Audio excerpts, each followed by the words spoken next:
Have you ever stopped to think about whether you are really looking at the world ... or whether it is the world looking through you? This question is disconcerting because it shatters our certainty that we are separate from what we see. But when the mirror is placed in front of us, we realize that there is not only an observer, there is also a reflection. And perhaps that reflection is all we call reality. Imagine a perfect mirror. It doesn't choose, judge, or create intentions.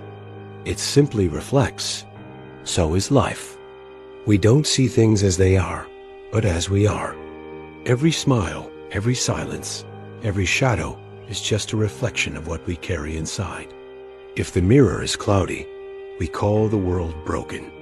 But if it is clear, everything around us becomes bright and alive.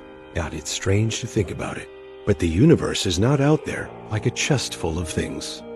It expresses itself through you, filtered by your senses. Your eyes cannot see themselves, just as your teeth cannot bite themselves. What you see is not the raw world, but your relationship with it. You are not a spectator sitting in the audience. You are part of the show itself. When we believe we are isolated, we forget the simple truth. There is no separation between observer and observed. It is like a river that forms eddies. You can point and say, there is an eddy, but the next day, that exact eddy no longer exists. There was no such thing as an eddy. There was only the swirling. In the same way, you are not a thing. You are the very process of life happening. The mirror of the mind, when it is clean, works in the same way. It receives, but does not hold on to. It reflects, but does not keep.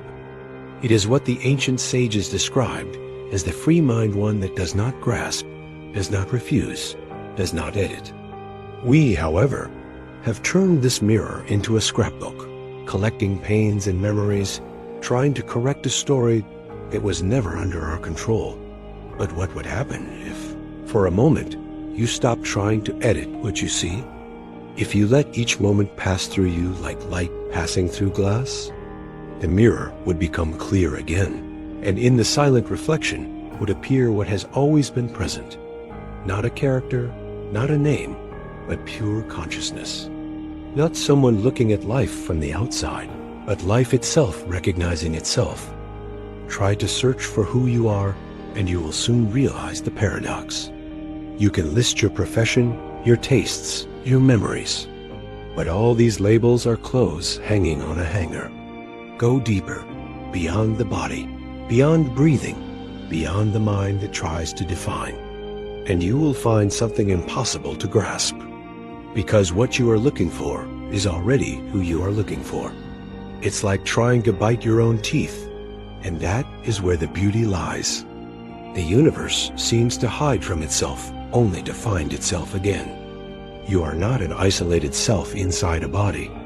You are the movement of the cosmos folded in on itself, experiencing the sensation of being you. Just as space welcomes stars without clinging to them, consciousness welcomes every sound, every gesture, every laugh, without ever losing itself in them.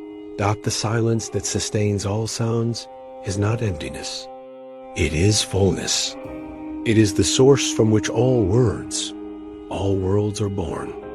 And when you touch that silence, you realize that you don't need to fix the noise, escape the chaos, or silence your thoughts. You just need to stop fighting them. Like the fog that dissolves in the morning, everything falls away in the simple act of allowing observe calmly, and you will realize that there is no real boundary between you and what you see. At first glance, it seems obvious. Here I am, there is the world. But the more you look, the more that line begins to disappear. What you see is not raw reality, but a reflection of your own inner disposition. And the world begins to echo exactly what you bring. When you are tense, even the trees seem sharp. When you are light, even the cracks in the asphalt carry beauty. You enter a space expecting coldness and find coldness. You expect resistance and find resistance. This is not magic, it is reflection. Just as there is no smile in the mirror without a smile on your face, life gives back nothing more than what you offer first. That do you want the world to love you? Then start the echo. The mirror is not out there. It is here, now, in every encounter, in every situation. It does not require effort. It does not require tricks. It does not require techniques. Like water that reflects flying geese without holding their shapes, reality reflects you without any effort. And yet we insist on distorting it when we demand that it be different. But when we stop asking the mirror to favor us, something changes. A stillness arises that has no name, no voice, no age. It is the same consciousness that was there before you learned who you were. It has no opinion or desire. It just observes. And in that simplicity, you discover that you are never separate from what you see. You have always been the vision itself, just as a bell only rings because there is someone to hear it.